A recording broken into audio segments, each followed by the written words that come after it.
Yeah, let's go. At 21 years old, and they put you on West Boulevard. Come on, G-Max.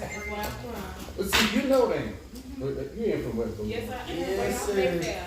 We ain't got Woo-hoo-hoo. we ain't 21. My grandma Jesus Christ. Can you speak? That's Can he hit you with the hard truth? The uncut from the gut. He pulls no punch on this podcast. He blasts real-ish. Take on topics most folks won't deal with. Now that's that Mims mentality. Give you a dose of entertainment and reality. That balance of make you mad and think. So hear him when he say, let me talk to the folk on the street. Talk to the incarcerated and liberated. Let me talk to the judges, politicians and lawyers, trap boys, hustlers and soldiers, men and women, no matter what color, creed or religion. That's what No Limit Larry is giving. The truth, shining the light, walking the walk, giving perspective from his perspective. You tapped in, we listening, we're good. Welcome to Let Me Talk. Yeah. We in there. Let Me Talk the podcast where we keep it 1,000 because 100 ain't enough. We coming live from Zoo Apparel. Y'all already see the drip, baby. Linwear here tonight. This is my clothing line, you know what I mean? Debut of the clothing line tonight, Linwear. Lim stands for live, elevate, motivate. You know, every day you live, you got to elevate your life and help motivate others, man. So definitely drop the debut of the clothing line. We're going to have it right here at Zoo Apparel. Shout out to the Zoo staff. They're going to be selling that Linwear right here at 8432 Old Statesville Road. So got all that out the way, but y'all check the drip out. You know what I mean? A whole lot of Zoo Linwear. This is my line, my clothing line. Shout out to my man Greg, helped me put it together and designed it. And my guest tonight, baby! It's my big homie, my guy. Y'all know I'm Chef Gary Mcfadden. What's up, sir? I wish I had known we had to have the drip on. You always got No, I got something. I got stuff in the closet. I I got that, because we went in COVID, so I couldn't wear it. So I got it now. I got somebody. It's one thing about our sheriff, man. Our sheriff is always dressed nice. I don't know if you want some wine, but we got some wine. I can't bring no wine because they'll say, well, he was on television. Yeah, he was. Wine, Yeah, and now he's going to get away from. Come on and get it. No. But let us stay there because they'll say, I'm going to resist it because, see, they think they're going to step on this. I can drink it. I don't care. Go right ahead. A little bit of Moscato as we talk tonight, man. You know, first of all, welcome, man. You always come out. Every time I've called, you always pick up the phone, and hell, sometimes you call me and tell me you're coming. So. And look, man, as my wife said, I'm addicted to the hood. And actually, we were just telling them, man, on Sundays, you know, I get in my car and we get some ice cream, and she laughed. She said, "So we going?" I'm like, "Yeah." And I come down Batesford Road, you know, come down by Johnson C. Smith, hit the highway, get off on West Boulevard, you know, hit the boulevard, and come on through, and you know, like you said, Mayfair, and then ride through Southside Homes. And my grandma used to live on Mayfair. Man, my grandma, my daddy's side. I love it because, you know, if you really listen to my history and we get into it, imagine they give you a gun and a badge, and you're about 21 and a half years old, and they drop you on West Boulevard. Back in the 90s or the 80s? Man, they said the 80s. In the 80s, West Boulevard? This was before New Jack City and all. Oh, I'm glad you're still alive. You got dropped off in the 80s on West Boulevard. We didn't have any problems. You know, we didn't have Boulevard Home, Look Rock, we didn't have any, James, we didn't have Dog Bennett. That's right. Oars, KMV. Oh, my dad used to work at Oars. That's crazy though. Like my dad was the Barney Fife, and he had a little. Well, I remember. See, everybody knows. Okay, then you had the Safari Club. See, nobody know about that. Yeah, I don't remember that one. Let's see, the Safari Club. Then we had Oars Liquor House across from Dogwood. That was too much. Yeah. But I mean, I loved it because those people took care of me. Yeah. I had no problem. We didn't have the relationship like we have now with law enforcement. We know where all the liquor houses were. Mm-hmm. You know, they operated. And we were looking for somebody. You know, we come in and he had to get out. Yeah. And we got him. Speaking of Liquor House, I got a movie coming out called Liquor House. Me and Pete Trelly working on right now. That's unbelievable. Yeah, we got a movie. Nobody's done it. So I hit my man Pete Trelly up, who's a film developer from right here in Charlotte. I said, man, we got a film coming out in March called First Day Out. So I said, bro, we got to do the film on Liquor House. We've already designed it. We began writing it. And we're going to be casting for it in a minute. But paper cups, you know what I mean? Paper cups, jaw on the desk Oh, yeah. for the Little League baseball team. You got to make an appearance in the Liquor House, baby. You put the jaw on the table, so what's this for? No, you got to know what you're doing. But actually, I grew up like that. Yeah. And so that's why I was so accustomed. I had a family member, I can't call his name, because some of his relatives live in Charlotte. Mm-hmm. he sold reefer, not marijuana. Yeah, reefer. That's when they came with them little brown bags. Yeah, you had 4 fingers. See, that's how you measure 4 fingers. And you know, your plastic bag, and that was a 20. That was. He would come to the baseball games, man, and sell it. Never had a gun. Never shot anybody. Then we had a family member that had a joint, a speakeasy, and it was my cousin. Thank y'all. Harris Street Social Club. If you went to Aunt Sudi's, then you were good. If you say, "Mom, where you going?" "Mom, we done been to the club. We're going to Aunt Sudi's." That stayed open all night, and no shooting, no violence, no nothing. Yeah. And that's what I miss. Chef Gary Mcfadden, riding side saddle with me tonight. Let me talk the podcast where we keep it 1,000 because 100 ain't enough. Now, you've been patrolling the streets of Charlotte for a long time. You started out as a regular police officer and became a homicide detective. Yes. How did that come about? Because, you know, like, did you come in wanting to get into homicide, or you just wanted to... I never wanted to be the police. Okay, so how did that happen? At Johnson C. Smith, the greatest university. The greatest university in the world. You already know. 1867, Hurt, Bentonville.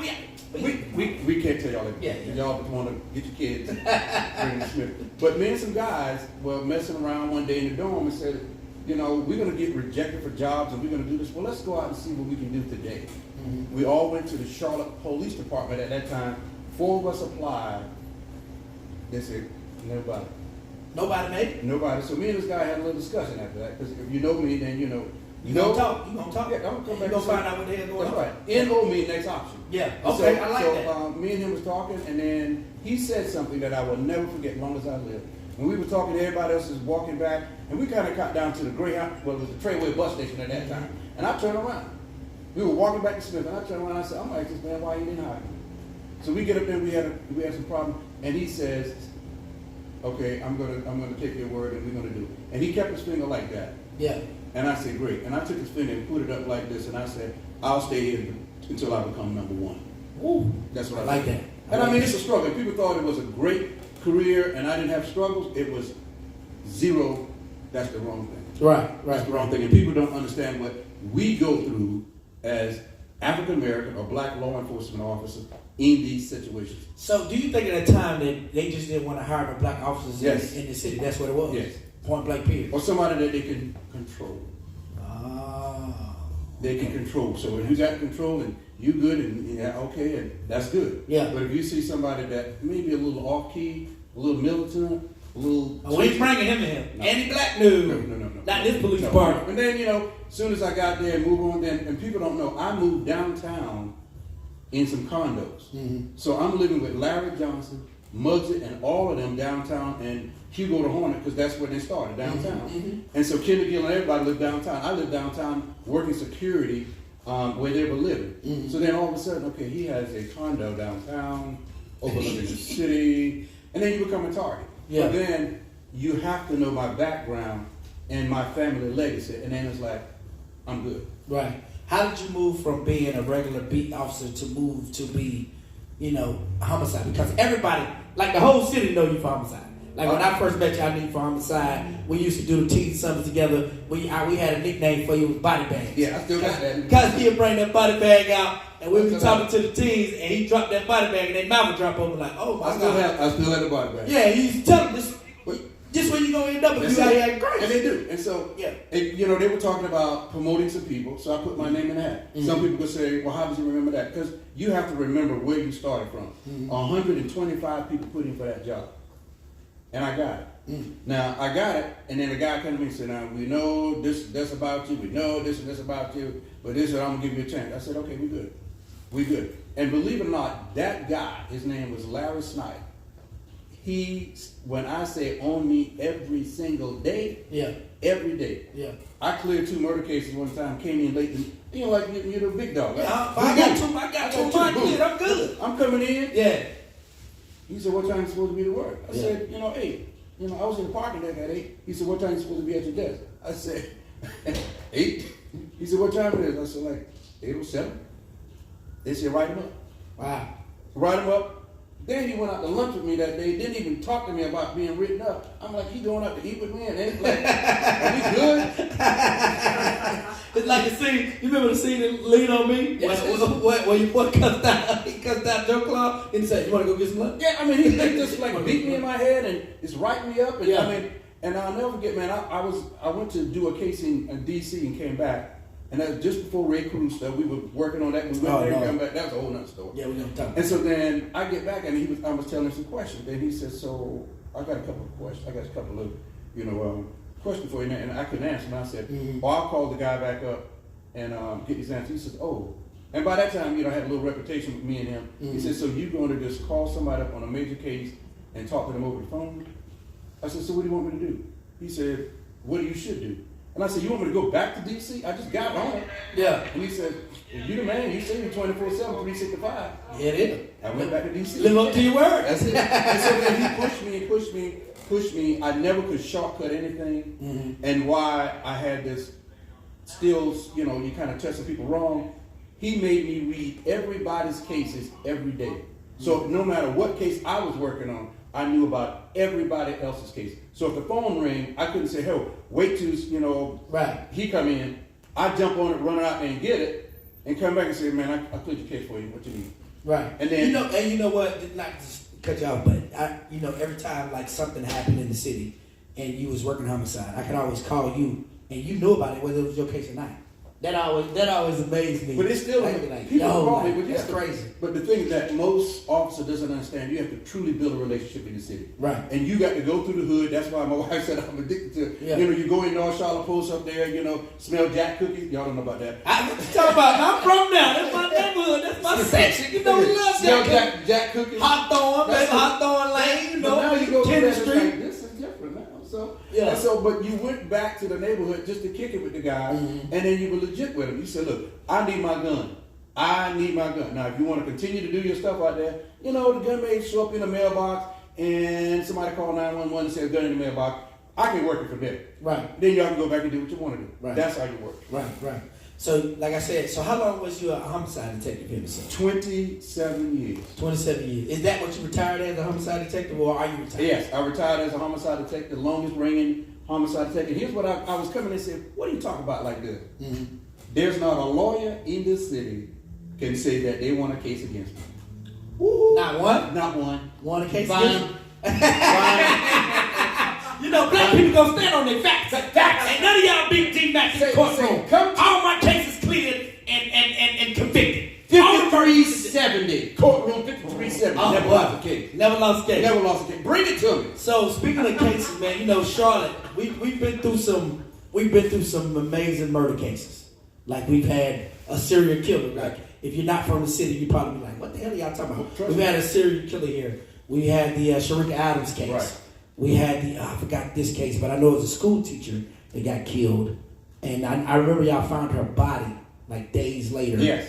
Off of, I think it was on the south side. Yeah. So let's go through these big cases. And Ray Carruth, even though. Let's start with that one. Ray Carruth, Sharika Adams case.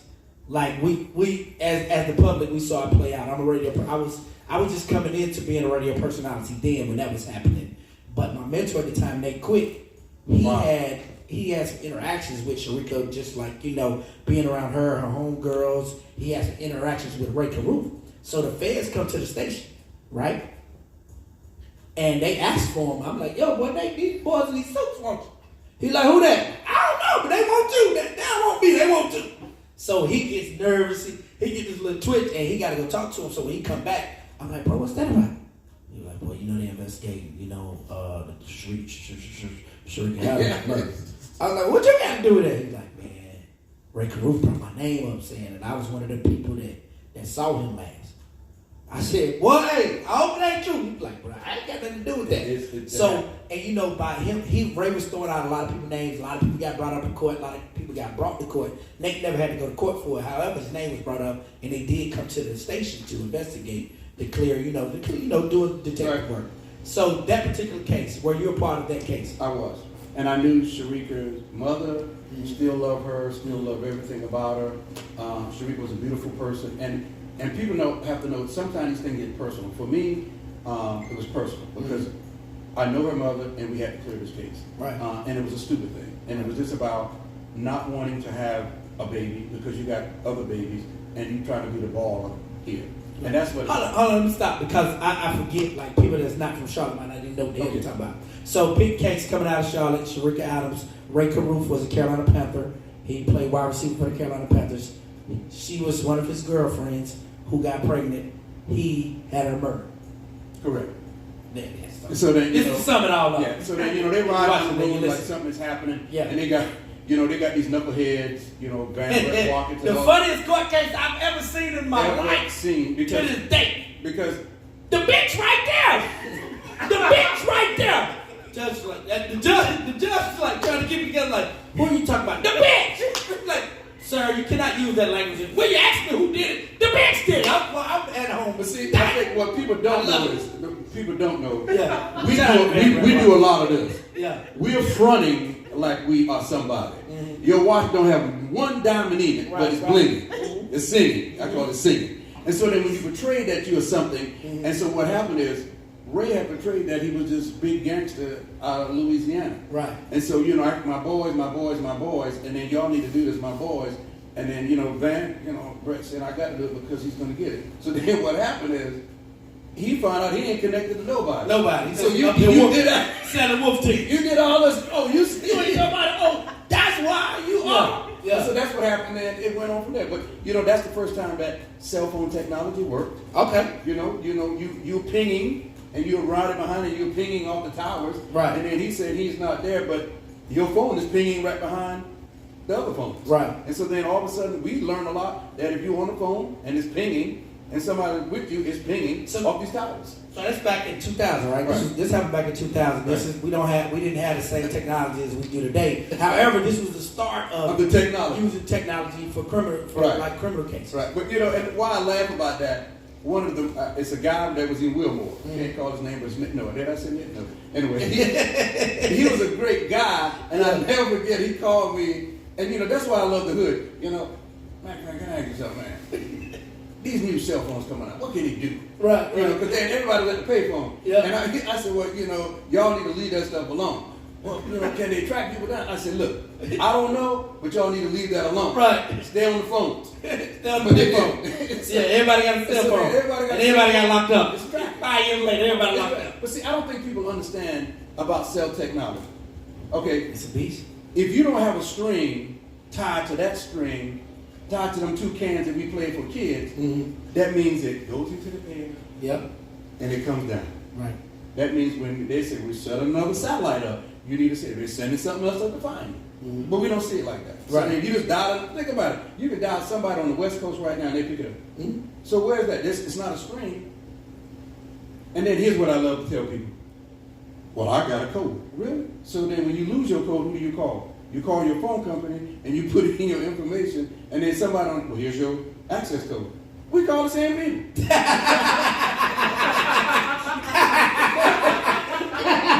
Now you're a co-defendant in the case. You're a co-conspirator. You get the RICO law all because you want to use that damn cell phone.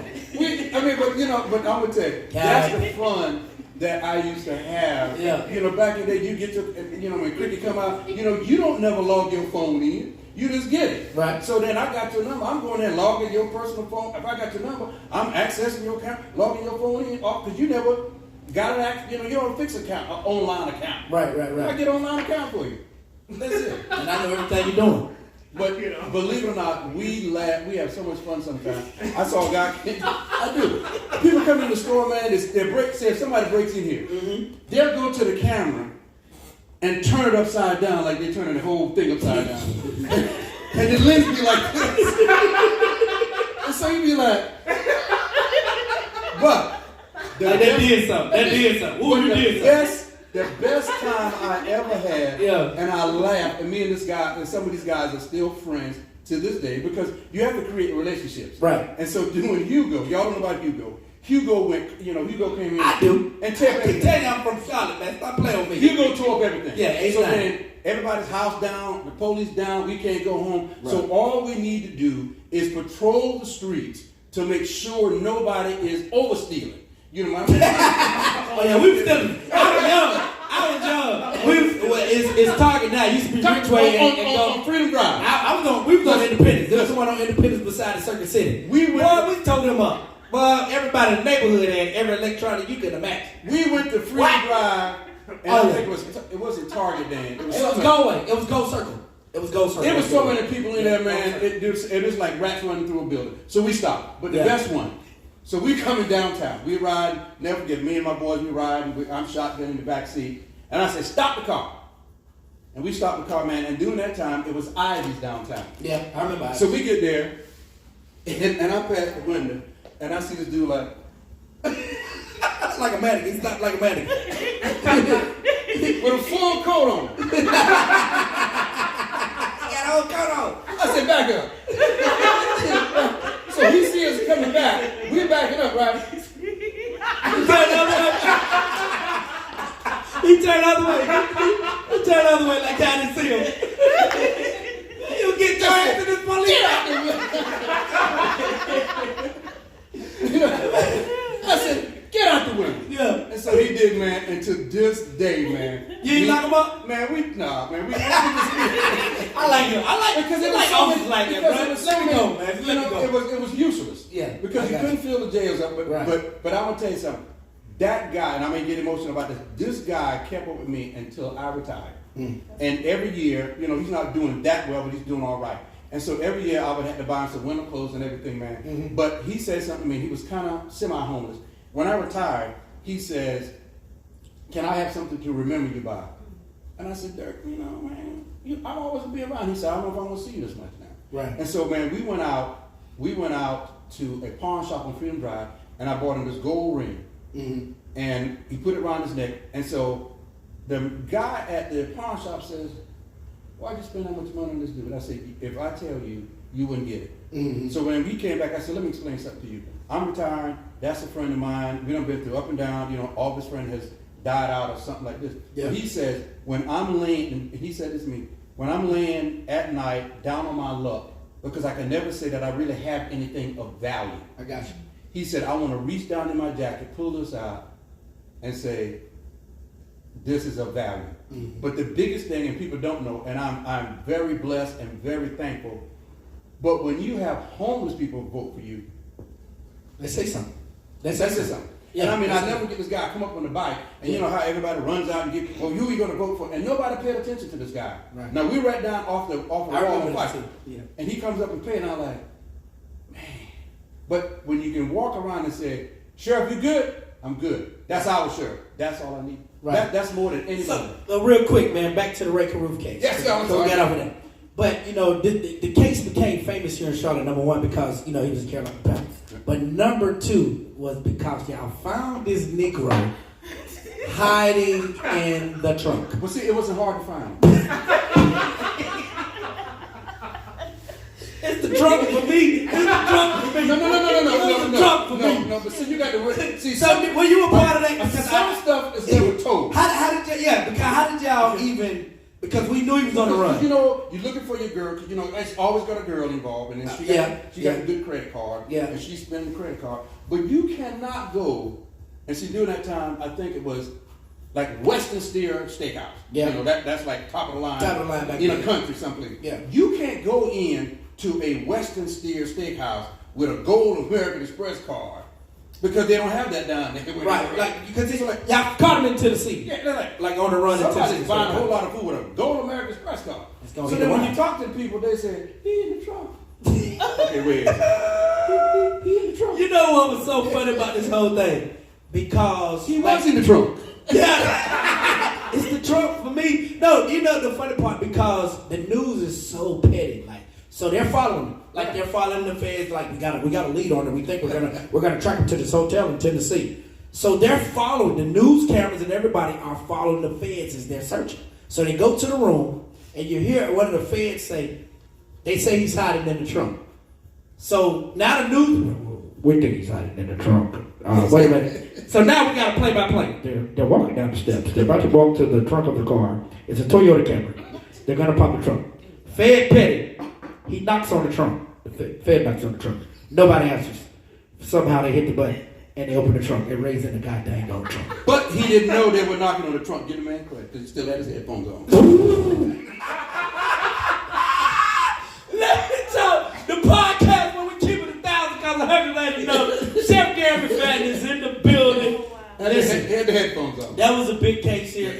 That case was so big. That was the reason that Kings of Comedy came to Charlotte. Yeah. Because we had so many cases. And they turned it out. Yeah, oh yeah. That was the whole thing that Steve Harvey, that was his whole big thing. And if you watch Kings of Comedy, I'm at the beginning with my dog, Nick Quick, R.I.P. to him. Yeah. They came to the radio station. But that was the first time I ever met Spike Lee. And Spike Lee said we had to do Charlotte, number one, because y'all support comedy so well. And he said, number two, y'all got so much shit going on that we got to film this here. It was Ray Carew, Fred Lane had happened, right. Bobby Fields had happened. So it was like Charlotte was on the map for a whole lot of bad shit. It was like, oh my God, like we got so much stuff going on. We was on CNN every weekend. Every weekend. And it was like, damn, my stars is out here acting up. So, of course, Steve Harvey came in. He talked about it. Like if you watch King's Comedy, he talks about it instead of he talks about Ray Carew being in the trunk. Like we sitting back as black people. Ray, we sitting there like he better not be in this damn trunk.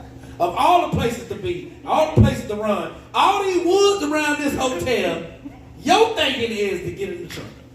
And you done hung with these hood dudes. Van Brett Watkins and I forgot the other guy, and I remember the young boy. The young boy they actually let go, which was dope. Because he was just along for the ride. You know how he had nothing to do with it. But you know how when your boys come to the hood and everybody jump, and he was 100% right. Right, yeah, right. They come to pick up everybody. He's not into the plan. Right. He ain't been on the initial plan. Right. He ain't got no plan. But y'all ain't gonna go out without me.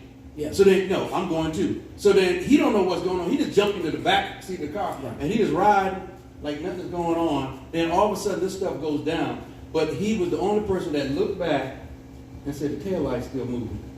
So he's like, this ain't good. Right. And he cried. I mean, it was really fun because he didn't have anything to do with it. Right. And you know, I don't know if this is true, but this is what I heard. I heard that Van Brent, I forgot the other guy that was involved.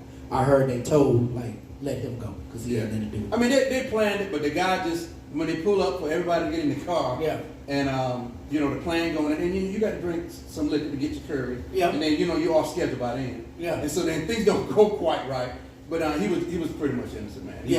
That was dope that they let him go. Yeah, but they didn't charge him with anything. But you know, it's tough, man. We trying to tell the truth. But like I said, one of the funniest court cases ever. If you want to look it up, look up Van Brett Watkins. It's still on YouTube. Yeah. You can watch it on Court TV and watch it. The bench right now. So who authorized this thing? The bench. I'm like, oh my God. He was world famous. World famous. And Rick Roof recently got out of jail. Yes, he did. Served his 18 years. He got 18 years for murder. And rising star, man.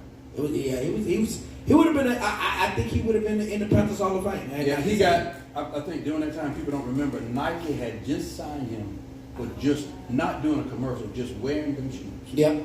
On game day. Yeah. Game day. That's crazy. So, it was crazy. So as we go through these homicide cases, okay, that was a big one. Another big one was the Fred Lane case. Right. Fred Lane was a friend of mine. He used to come to the radio station. We used to go hang out at Champs on Independence Boulevard. He was actually shot and killed by his wife. Right. So I talked to some of the officers who actually arrived on the scene. They weren't homicide detectives. They were regular CMPD officers who arrived on the scene. And they said from the moment that they pulled up, they knew it was a murder. For the simple fact, his keys were still in the door. He never got a chance to take his keys out the door. Brother helped orchestrate it with his sister, walk in the house. You know, he pulled away, waiting for it to happen because he knew it was going to happen.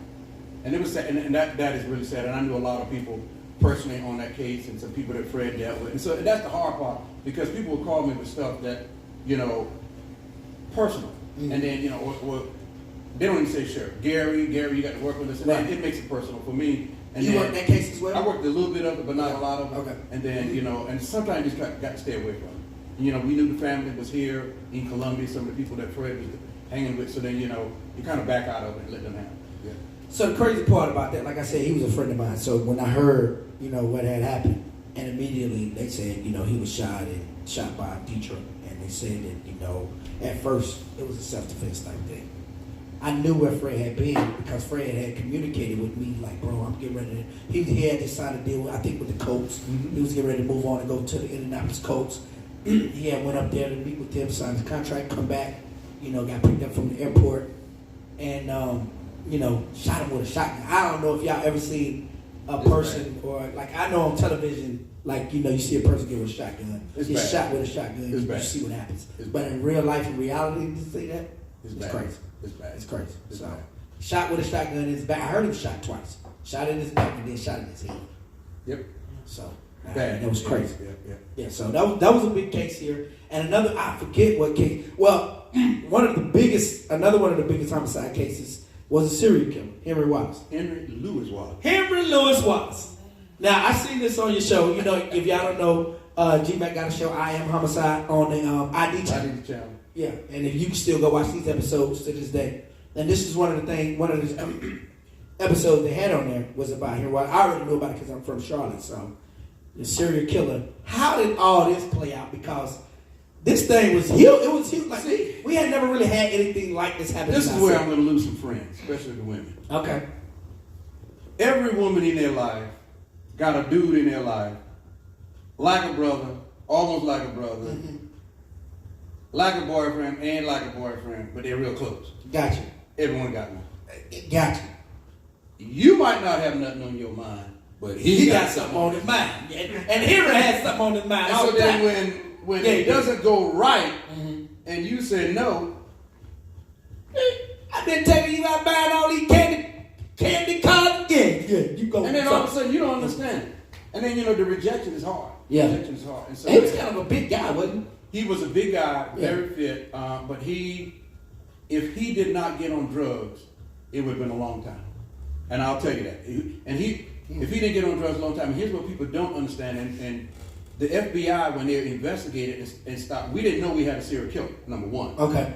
How many murders did he commit? 12.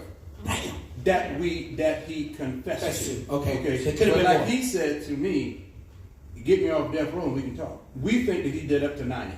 Damn. Because what happened is he was in the Navy, and everywhere his ship docked across the country, across the world, there were similar cases.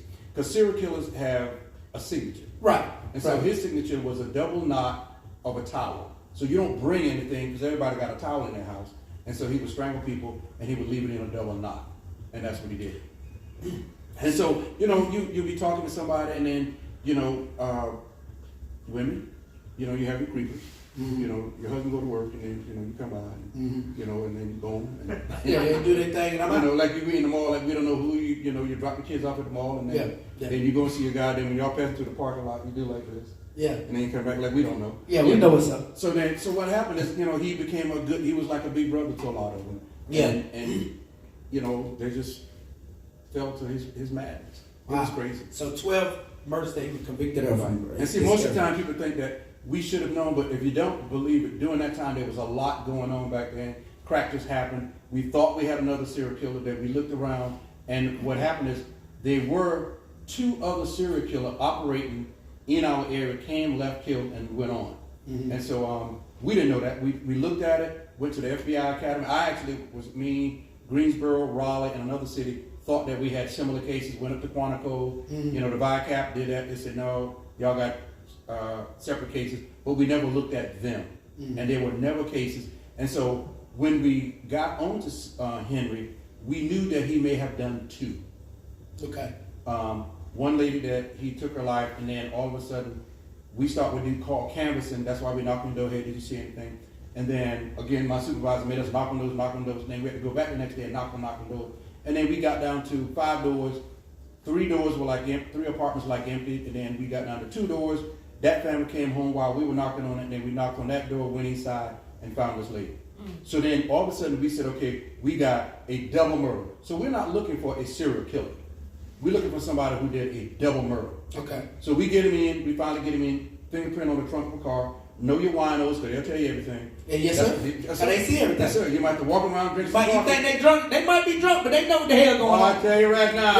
Yeah, I've seen it, boss. Give me a fifth. And these people will never be thankful, but it was a wino. Yeah. So he had washed the car, and when the wino said, hey boy, give me $1, he closed the trunk and left his thumb. The only print was a thumbprint on the trunk of the car. That's Henry's print. Henry print. So we get it, we run it. Henry Louis Wallace lived next door. Someday we get him in, we're talking. And one of the guys, we talked to him, and he said, I know what you want. You want to be a big guy. I can't give it to you.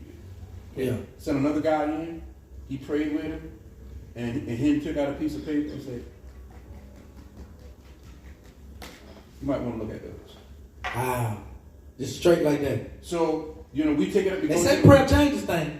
we go and look at the board, like, nah, man, he lying. You know, we got a few of these, but what about these cases here?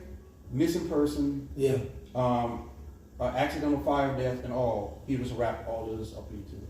And so Wow. then when we got it, he committed every one. And then, you know, And even more. then we start doing the VICAP stuff. We got 2 in South Carolina, two or 3 in South Carolina where he grew up. And then we started doing VICAP and everything came up. So then what happened is the FBI started to look at cases differently because of Henry Louis Wallace. Yes, I said it. Yeah. I said it. Yeah. And so when they start looking at cases differently and not saying the average white male, 40 years old, living at home with his mama, then you can see after that, then we have a lot more black or African American serial killers. And then they start looking at it differently. Profiling it differently, looking at it differently. And he's still on death row. Man. Still on death row. Wow. Yeah, and I watched it. Like, I remember it playing out here in the city. And I think he killed one of my sister's friends, if I'm not mistaken. One of my sister's friends' sisters. I think he. But see, even though the was last responsible case, for one of those. even though one of the last cases, when it was going down in Charlotte and people talking about it, just the 2 cases, he's at one of he's at the last victim house.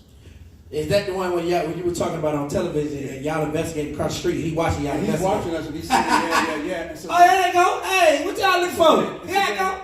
And so then all of a sudden they're talking, and she said, yeah, Brandy's, so wait a minute. You know her, and sometimes when I'm talking to you, I ask you where you're coming from. And you said, wait a minute. And then all of a sudden he knew that she knew, Yeah. and he had to kill her. Wow. Not to. And it was sad because then we didn't know her death. And imagine this, and this is what I say, something people don't know how emotional this thing is. So we don't know he's involved in that. So when these families say something's going on in Charlotte, imagine calling Charlotte, your daughter don't answer the phone. And then you go to their house and say, well, we work at this big case. No, I need you to check on my daughter's house. Right. And then they get the people from the rental company. We go in there and it's like, you got to be kidding. Dang. So those are the kind of things we like. Well, so you dealt with a lot of homicide cases, from the serial killer cases and everything. What is one that you say, man, damn, this one really, really stick out, and it's gonna be with me till I pass away? It's a couple. It's, Yeah. it's a couple cases. One when a guy kills both of his daughters, and that's in South Charlotte. Was that the twins? Was he The killing twins? And so I'll never forget, they said, And they were dating something. yeah, I think. what do you do? You say, and he was talking to him, and it's like, did you think they were fearful? He said, kind of like, yeah. What do you mean? He says, when you see a monster coming and you yelling for daddy, but daddy is the monster. Damn. That's crazy. So you got to think about that. Now. Yeah. It's like, wow. Yeah. And that is something. It's like, that's crazy. So that's the one. Is that the guy that was taking the pills, the depressants? What happened is, See, what people don't understand, when you living in that life and then all of a sudden you living a lie and you come into corporate America, you still got to be on top. Yeah. It's pressure. This one that had lost his job, Right. and he was taking the pills for depression. I remember this case because it was 2 twins. Like I think they were like 5 years old. Yeah. 2 5-year-old girls that he murdered in the kitchen, right? Yeah. Yeah, that was And crazy. so, and then, that was still stick out to me. yeah, you running around looking for that. People, it's just crazy. But I mean, I got a lot of cases that you think about, man, and the sad part, and people ask me, how did you do it? I never had a bad dream. Wow, for real? No, because you would think, you work homicide, you seeing dead bodies, you seeing people cut up, stabbed, shot, heads off, fingers off. Like you would think that at night you have nightmares. Never in 27 years. Never had a nightmare. Never had a nightmare. Yeah. And see, because I took it as you got to work, and I'll have I used to take like a bracelet. If a child dies at the hospital, I cut off their bracelet, and I would put this bracelet on my desk. Yeah. And then that will keep me going. Or, you go to the hospital, and then you just like, I got you. What's that one case that you wish you could have closed that you didn't close, or did you close all your cases? Or one that like it's still like, man, man. The only case is one case that it's a young lady who was killed. We knew who killed her. We worked the case. We brought it to court. But because of a mistake, we threw the case out. And and it's one of those ladies, you know, the family said, when they came to me, they said, we know it's not your fault. We know it's not your fault. And I was like, man, y'all just don't understand. Because that's the time that you work on something so hard, and that's the time you knock on the door, and the grandmother and the mother comes to the door, you know, she's a typical mother, 2 o'clock in the morning, nightgown, bedroom shoes, you know, the rollers and everything. And she said, baby, just do what you can. And I mean, she touched me. She said, baby, just do what you can. Just do what you can. And, you know, she went back and she cried. But the hardest things, man, is giving death notification. That's knocking on them doors, telling their parents that. And I mean, it's one that happened that I never forget. And that happened over on this side of the city. When I went to the scene, I remember the car and I remember the face, but I couldn't put it together. And I just said, I just can't put it together. And God bless, I'm going to talk about Miss Judy Williams for a minute. And I was like, God, I can't put this together. And then this time you had pages. Yeah. A page went off. I looked at it. And I said, oh my God. And they're like, what? I said, now I know who this is. This lady was paging me because I worked her last son's murder. So I ran to the phone, man, and called her. She said, Gary, where are you? I said, why are you calling me? She said, so-and-so didn't come home. I'm like, that's him. Dang. So then I get in the car. Dang. It is, I'll never forget it is like 11:30. What time did the news come on? 12 o'clock. Right. What do they do 10 minutes before the news come on? Tell you what's about to come on. Tell you what's about to come on. Promo. So I get there, Miss Judy Williams, God bless her soul, God bless her soul. She's at the house. I'm trying to tell her to turn off the TV. I get there, we're talking to her, and she said, Gary, I said, can you turn the TV off? Why you keep asking me to turn the TV off? So, and people don't understand, when you've been in the community so much, you ain't Detective McFadden. Right. You, Gary, they talk junk to me. Yeah. Why are you talking to me to turn the TV off? And I said, just turn the TV off. They flashed it on TV of the car. And she knew. And she looked at me and she just went. Yeah. And so, stuff like that you remember. Yeah, you know, And Judy Williams is the one who started Mothers of Murder and Offspring. You know, she started because of him. Yeah, and she just recently passed away. Yeah. So God rest her soul. Yeah, she worked hard, and our organization still carries on to this day. So that's the kind of stuff you want to leave a legacy that carries on forever and ever. Okay. Speaking of legacy, you're now the first black sheriff here in Mecklenburg County. That's it. You definitely gonna leave a legacy. You know, win, lose, or draw. No. So like. What was that like, man? Like, because you know it's an election process. So going through the election, like, what was it first to make you say, let me put my name in the hat and be the sheriff? People start calling me and saying you need to run. Okay. I had zero ever thought about being a sheriff. Yeah. And if you look at my first video, I just woke up one o'clock at night, told my son to hold the iPad up, iPad one, let me record it, and I went back to bed. Then I said, this is it. And here's what happened. Here's why it's such a struggle for a lot of people and me. Mm-hmm. I don't owe nobody anything. Oh, that's right. I don't owe nobody anything. When you see me speak, you don't see nobody standing behind me. It's always you. That's me. Yeah. When people call, I go. Because see, this is for me business. Mm-hmm. Now what people don't know is that, and this is where we're going to get in trouble, we're going to have to talk about it. There's a difference between being a African American sheriff and a black sheriff. Absolutely. I agree. Me and my boys talking all night about what we need to do. Mm-hmm. So imagine I'm running for sheriff in my county, and I'm trying to buy some suits in Winston-Salem, and then this guy said, man, you know, you're trying to buy these suits. Well, this other guy is trying to buy suits too. Man, I think he's running for sheriff. I called him up and said, bro, you running for sheriff? Yeah. Well, let me tell you who I am. Well, really? And he said, well, the guy next door running with me. He's running in Greensboro. I said, wow. I said, me and this guy kind of hook up in Asheville, and he's running. Then all of a sudden we realized 7 black sheriffs were running for seats in 7 of the largest counties in North Carolina for the very first time. Yeah. Wow, that's what's up. Yeah. And it's emotional. I made it one. Yeah. Oh. Dang! Yeah. That's what I'm talking about, buddy. We done took this thing over. But what happened Black power. We out here, baby. But what happened is, and I tell somebody that day, and I still get emotional about it. The night we won, I won first. I was like, man, hey, Paul. And then we got the first ever black female queen. Yeah. No joke. Yeah. You don't step to Paul. Where's she at? What county she's in Greenville, Pitt County. Okay. That's the queen. Okay. That's the queen. I believe. So then I called Paul. I said, Paul, are you in? She said, I'm in. Damn. But what happened is, and I know I didn't know that. I know people are going to get mad. We decided not to let anybody taint us. We decided not to let anybody owe us anything. Well, brother, I'm doing it. No, I'm good. Yeah, yeah, yeah. Because you could ask people now, you couldn't have come to me and say, here's this, here's that. No, I'm good. Yeah. I'm good. So then imagine all of us won. I went to Greenboro, I never forgot, standing in the parking lot, Mr. Still me crying. I'm just boo, boo, boo. We won, oh my God, we won. So then imagine nobody really, 90% of Charlotte doesn't realize that yet. Then we all walk up into where the school is, and they were like, okay. It's a sheriff town, literally. Sheriff, but nobody told us It was going like this. Okay. Yeah. And they all got these suits on. Yeah. And then they're like, oh God. Then we got attitudes. Yeah, definitely that. And so then we start to say, let's never give up and let's always be together. So every single day, you can look at my phone, every single day, one of them jokers call me. And they motivate me to come to work. And they, well, bro, what you doing? What you doing? But see, here's the problem that most people don't understand: the power of the sheriff. Right, because it's a misconception.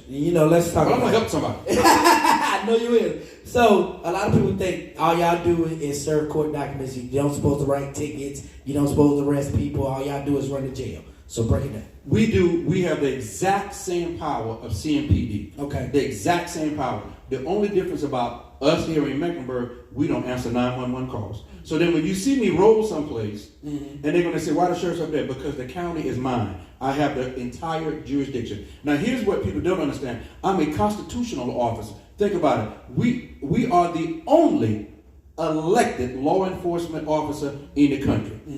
Not the FBI, not the Secret Service, not the DEA. We're the only elected. So then I don't have a boss.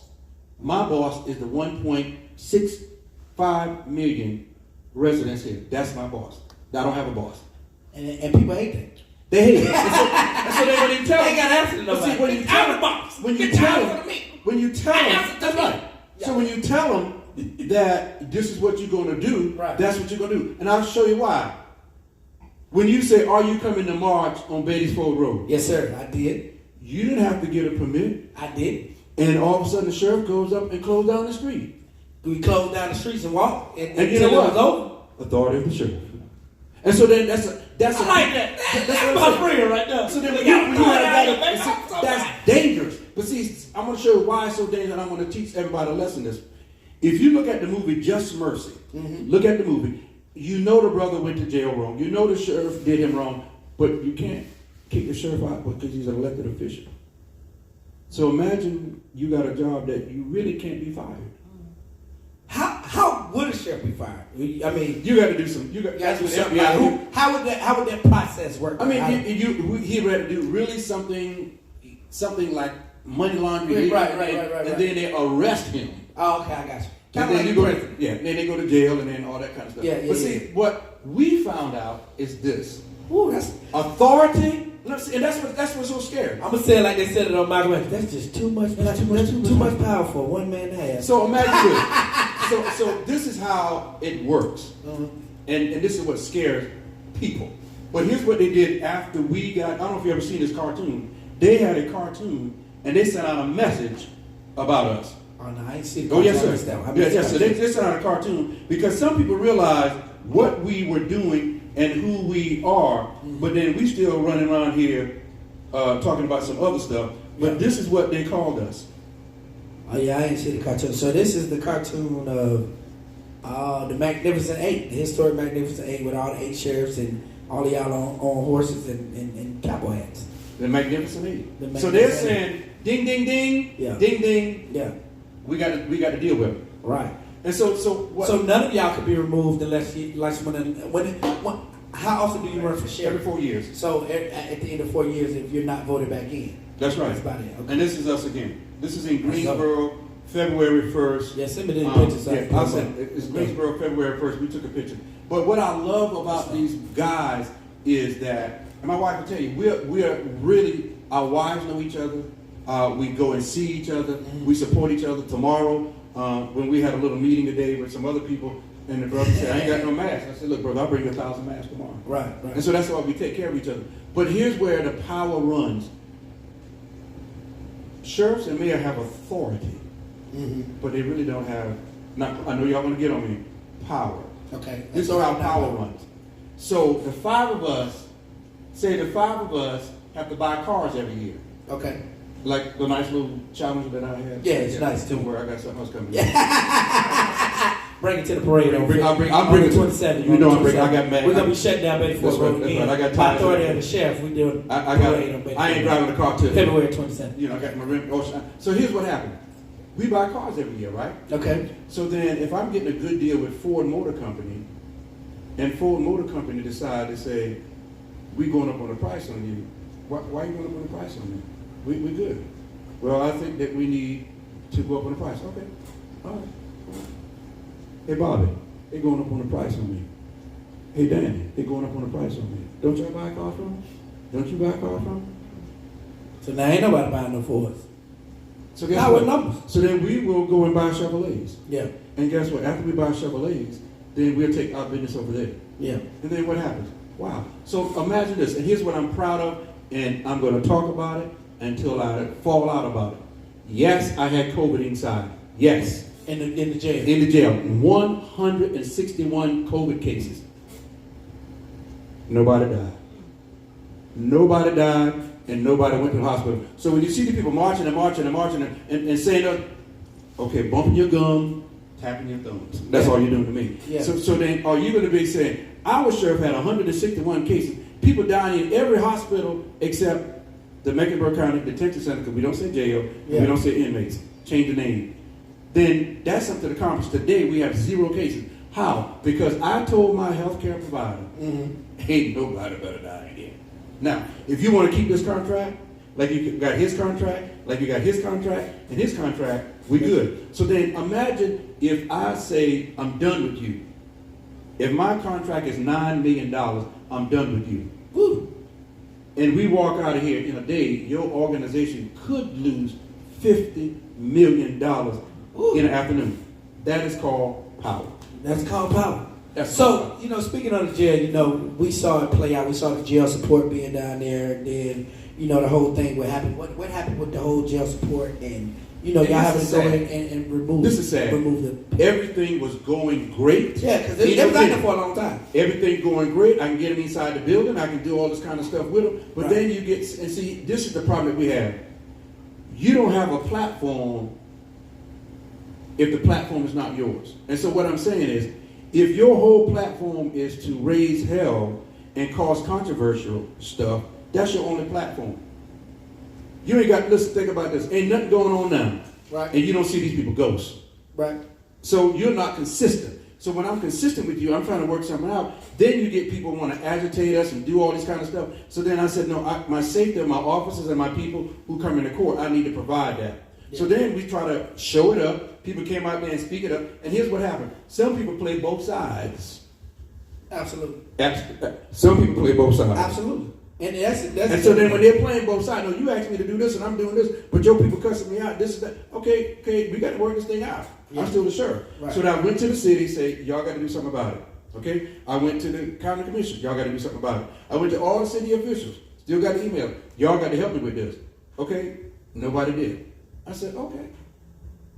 All right. So then I'm trying to still work with them. They threw paint all over my building. And you put the Black Lives Matter sign on. So then, and this is what's disheartening. You're going to tell me my legacy and my beliefs.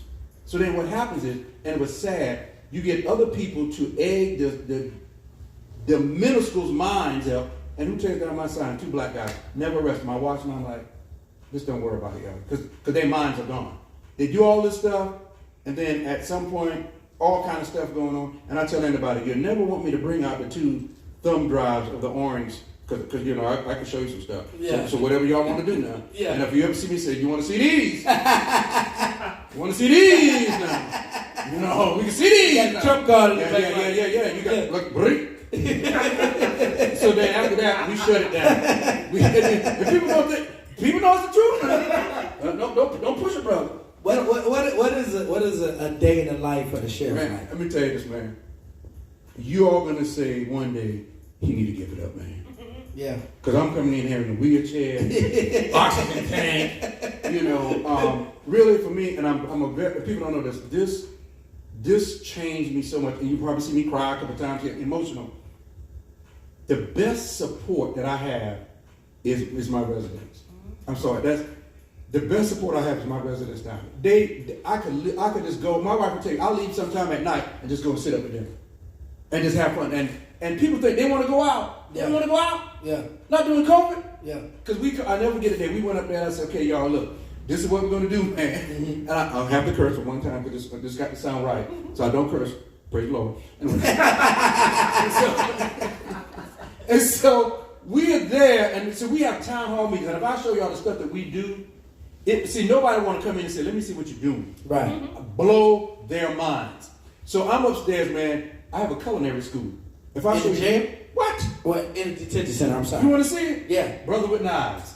That's what I call it. Okay. And so we there, so I go upstairs that day, man. I said, look, man, I need to talk to y'all. What?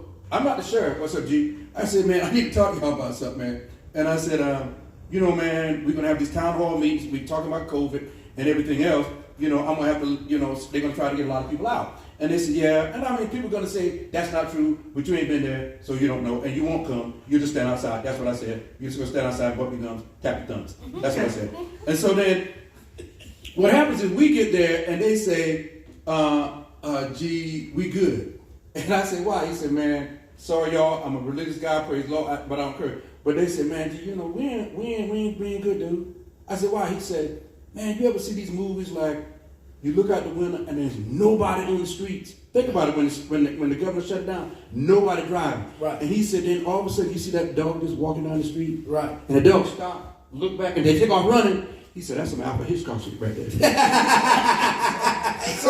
So he said, I going out there with that. we good. Yeah. Now we waiting this thing slow down. Yeah. Because what I'm going to do? Ain't no jobs out there. Ain't no health care out there. Ain't nobody giving me nothing. We good. And so they stayed, and that's everything. But this is my, and see, this is what I tell everybody. As an elected official, this is what I say, and I'll challenge anybody. If I run, which I am, next time, here's the only thing you have to ask me.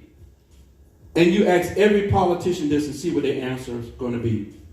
All of the stuff that you promised us when you ran last time, did you do it? That's it. And you know what? That's for the average citizen in Mecklenburg County, in Sharp, America. That's the question you should always ask. You don't. You said, what platform that you ran on? Did you do what you say you was going to do? So Gary Mcfadden can say, I completed everything I promised you in 45 days. I'm giving you the date, the time, and the memo. So then you're like, well, we got to find something else. Well, find something else. Okay, I'm proud. 161 cases. COVID, nobody died. Yeah. Everybody good. So what happens when a person dies in a detention center? Because it's a massive, massive, massive investigation. It's the one who died July in 2019. We just concluded it this week. Okay. And I mean, when I say they pick up every pencil, look at everything, I mean, they check everybody. You got to look at timesheets. You say it's huge. When you see because you run the sheriff's department, so when you see like the mistakes that CMPD make, because you were once a part of the CMPD, when you see mistakes they make, how does it make you feel as a former officer? It makes because speaking of dying in custody, we saw a young man die in custody last year in CMPD custody up on Batesford Road at the headquarters. Right. So we saw this. The news released this 45-minute tape. I watched the whole thing. It is sad, and I knew the young man. It is unbelievable. And so everybody who has passed away in my jail so far, the detention center, is natural causes, and that's it.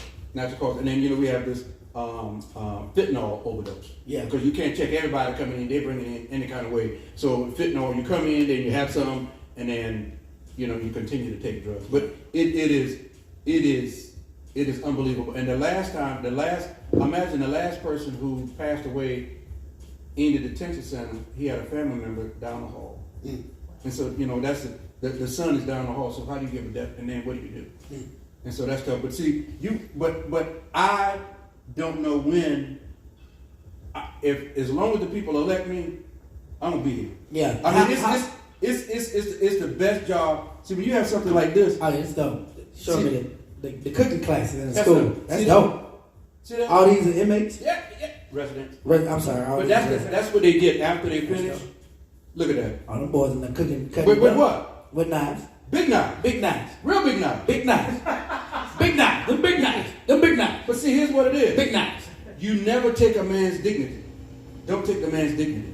Yeah. And then I said, look, man, I got this class going on. We're going to make this thing happen. Are y'all good with me? Yeah. And they said, we are. How hard is it to separate yourself from being an elected official and just being an everyday person? Because, like, I know Gary. I ain't like... And you ain't never been like no... You ain't never like been like no high horse type person to me. Like to other people, they got, you know, everybody formulate their own opinion. All I can speak on is me and your interaction that I know personally. You know what I told them? If you really know me, yeah, then you know I'm only going to be an elected official the day that they elected me. And that's what I know. And I tell somebody, but see, here's what they say. You can talk all the junk you want, but if you come to me, you're going to be ready. Now, if I didn't call you, don't come for me. Right. And then we're going to talk about it, but you can't say that I didn't do this. Yeah. Or I didn't. See, they don't want to say you had a barber school. They don't want to say you had a culinary school. And they don't want to say this. Ask any other sheriff office in North Carolina, while everybody's trying to get Trump out of office and Biden in office, the IRS says that you cannot deny anybody because they are in custody to get their $1,200 CARES impact check. So if I'm locked up, I'm a resident of the detention center, I can still get my money. CARES $1,200. I need my money. Yeah, and guess what? I need my money on my books, Mom. We had 375 people apply, and they started getting them $1,200 check, and then we almost passed out. They end up balling. $100 for everybody. We got $100 for everybody. But you know, it's great, and that's what I'm saying, man. It is so much of love. I mean, they keep it real. There's so much love. So then they're like, well, because you know, nobody's ever given it. I said, y'all got to apply for this. Why? Because y'all got to apply for it. Y'all to get your money. We had in the last election. Here's what I tell people: elections are lost by 400 votes. Most of them. The Supreme Court Justice, Mrs. Beasley, lost by right at 400 votes. I had 375 people registered inside. Mark Jarrell was the only city official that came in and talked to my people about not who to vote for. Yeah, shout out to Mark. It's not who to vote for, but why you should vote. Yeah. And then we started educating them. But imagine giving these people that power to vote. But then they hit me like, well, you know, we need some people to come in and tell us, you know, about it. So then we had the African American caucus to give me books so they can see everybody, not just Republicans, not just Democrats, the whole book. So then educating them was a great part. And my men and women. So last subject we're gonna touch on tonight. You know, okay. Let me talk the podcast. We keep it 1,000 because 100 ain't enough. You know, everybody's been talking about it in the city, Tent City, the removal of Tent City, or as the elected officials call it, the North End encampment. You know, it's going down. Actually, starts tomorrow. You know, they're gonna start, you know, removing the folks. I've been a part of some of the calls, and let me tell you, man, like it's not even funny. It's funny, but it's not funny. On like just how, like to me, they don't think the whole process through. Like all of a sudden, okay, here comes a mandate. All right, we're just gonna move people. What? That's not gonna work. You know. So I think now that they do have a process in place, I think the process now is gonna work. Me personally, I believe it's gonna work, and I hope that they extend on the word that they gave. That that they're going to be able to take care of the residents of Tent City in the way that they say they would be able to. But you've been working down there. You've been, your officers come volunteer with the organization I'm a part of, Block Love Charlotte, on Tuesday and Thursday through the community engagement program. Shout out to all the officers that come out. The Mecklenburg County's sheriff's officers come out. They're there faithfully, and they even help facilitate getting food on a regular basis. So shout out to them. And shout out to you for having that community engagement program in place and them being able to help. But what do you foresee as how this thing is going to play out tomorrow and this weekend? I don't think it's going to play out well. I just... Well, he killed my whole bill. I don't think it's going to work. No, Larry, that shit ain't going to work. Sure. I don't think it's going to work. Well, I mean, shit ain't going to work. But here's what I'm going to say. Now think about this, and I know, don't jack me up on my little bit of social media. But think about this. I know that said social media. Nah, that wine hit the wrong side. So think about this. Because I got calls all day. Are you going to be a part of it? No. Are you going to do this? No. Are you going to enforce it? No. Think about this. All the people that we ask for every day is what? can I get a seat at the table? Did we ever think about gathering some of the people who are less advantaged, bring them to the meeting, and say, what can we really do to help you? Me and Deb have said that on several different occasions. What can we really do to help you? How can you send a representative from Tent City 1, 2, 3, and you come in and say, what can we really help you with? But we'll make a decision for people, and they're gonna bring buses. And I know it's bad that sheriff's saying it, but but I'm saying because we're gonna wake up and then it's gonna be something. Yeah. I'm hoping that it goes well. I'm hoping they have a place for them. But after we put them in this place, what do we do? And so then, are we really passionate enough to say, let's do something about it? And I don't know. And and I'm worried about how this is going to go. And did we talk to the wise people, and did we talk to the people that had all the answers? I don't know. Yeah. And so I'm worried. So to your point about bringing in people in the fold, that's we've been working. I've been working with the United Council for Change on the Base Ford Road corridor, and you was a part of our march and our walk, and we walked to the community, and that's exactly what we did. We went to the community. Like I told them, this is not my neighborhood. I live in Charlotte. I'm a resident of Charlotte. I'm born and raised in Charlotte, but I do not live over here. I'm not finna come over here and be like, we're gonna do this, this, and this, and y'all don't even want that. So I invited the residents out, and we went to the resident homes, and we said, and they still calling. Yeah, I said, what do y'all need? What do y'all want? I said, if you don't want to come talk, put it on a list of paper. And you remember I gave sometimes I got to go to Nickers and get beat up now.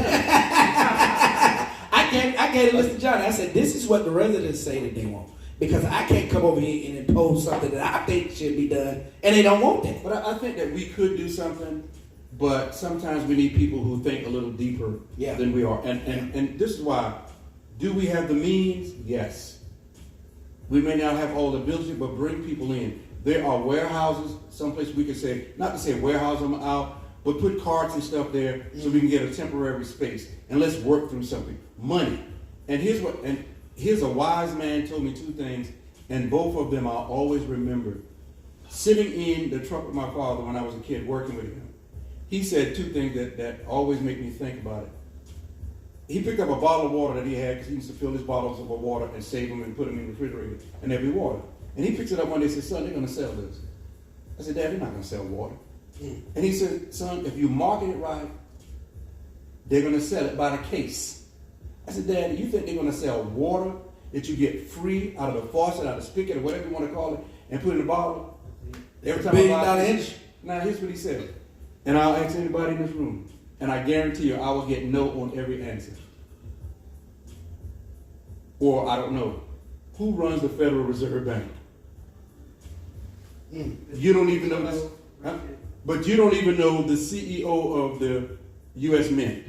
You ain't never heard his name. There's never been a scandal at the U.S. Mint. Nope. You ain't never hear a shootout at the U.S. Mint. Nope. You ain't never hear employees say, left this rubber and was fired for the U.S. Mint. Nope. Well, now we got another person here who's taking his place at the U.S. Mint. Nope. Best run place in the world. We make money. You ain't never hear them say somebody leaned on the machine and $1 million rolled off. But think about it. We make money. So if we need $1 million, why can't you just go to the mint? Now they said it's not that simple. Well, it is, because we print it every day. So why can't you just say, here, let me go over here. We're not going to burn this $2 million. We're just going to give you all this $2 million. Right. So it's control. It's a lot of control, and we sit back and say, wow. But when my father, I was like, Dad, so when I asked somebody, did you ever go to school with somebody who went to the Mint? You know, any of your classmates ever tell me, I just retired from the U.S. Mint. Do you know somebody that worked at the U.S. Mint? So, you start thinking. I don't. Yeah, I'm trying to think. I ain't never heard. heard All of a sudden you say, hey, they don't have a cousin, don't have a family member. Nobody. And so then who are these people? I need to meet them. But this is a well-ran organization, right, where there's never no conflict. Ain't nobody that ever been indicted. Ain't knows nothing. So then it's a well-run organization. Is it? And so this thing Google that tonight. I'm about to Google work. I'm about to listen. I'm telling you. But if you listen to people, somebody about to get some talk. I'm just playing. The next best thing is from a homeless guy who taught me what is Martin Luther King's real name. Michael King. Yeah. Have you ever heard the speech, I Had a Dream? Yep. The speech is entitled, Normalcy Never Again, or Cancel Check. I Have a Dream was the tagline at Right. the end. That's it. Yeah. And where is the original speech now? The guy who runs Nike International has the copy of the original speech because Martin Luther King left it on the podium. Now, here's a big question. 90% of America never knew how Martin Luther King's mother died. How did she die? She was killed inside the church that everybody goes to visit, Ebenezer Church, by a follower of Martin Luther King. Look it up. Now, you know who told me that? Guy on the street. A homeless man. Just sitting down the street one day, and he just rapping him in, and he said, hey, and he said, McFadden, you about to retire. And I don't even know who, he said, I said, me? He said, man, I kept up with your whole career. So you can't turn your back on these people in the streets. And that's why it's so near and dear to me, because I sit there and listen to this guy tell me all about Martin Luther King and da-da-da-da-da, and I'm like, and then he said, now if you read the speech, look up Abercrombie Fitch, I think. No, Archibald Carey. If you look up Archibald Carey's speech and read his speech, and then you read the speech of Martin Luther King, might learn something. That's it? Look at it. And so then when you say that, so then what I'm saying, you can't count these people out. You over there on Google, look at me over there. Look it up. Archibald Carey. Mick over there looking Archibald Carey. I think it's Archibald Carey. You give me Google homework too. I like the fact check. So next time I check it out. So you sit there saying, wow. And then you sit there talking to a guy who was, like we said, really telling you something. It's like, man. Yeah. And so then how it became I Had a Dream. He was speaking in Detroit, Michigan a day or so before, and him and Mahalia Jackson was talking, and he woke up the next day and Mahalia said, I saw you didn't sleep last night. He said, nah, I had a dream, da-da-da-da-da-da. So then at the speech in Washington, the speech was either called Cancel Check or Normalcy Never Again.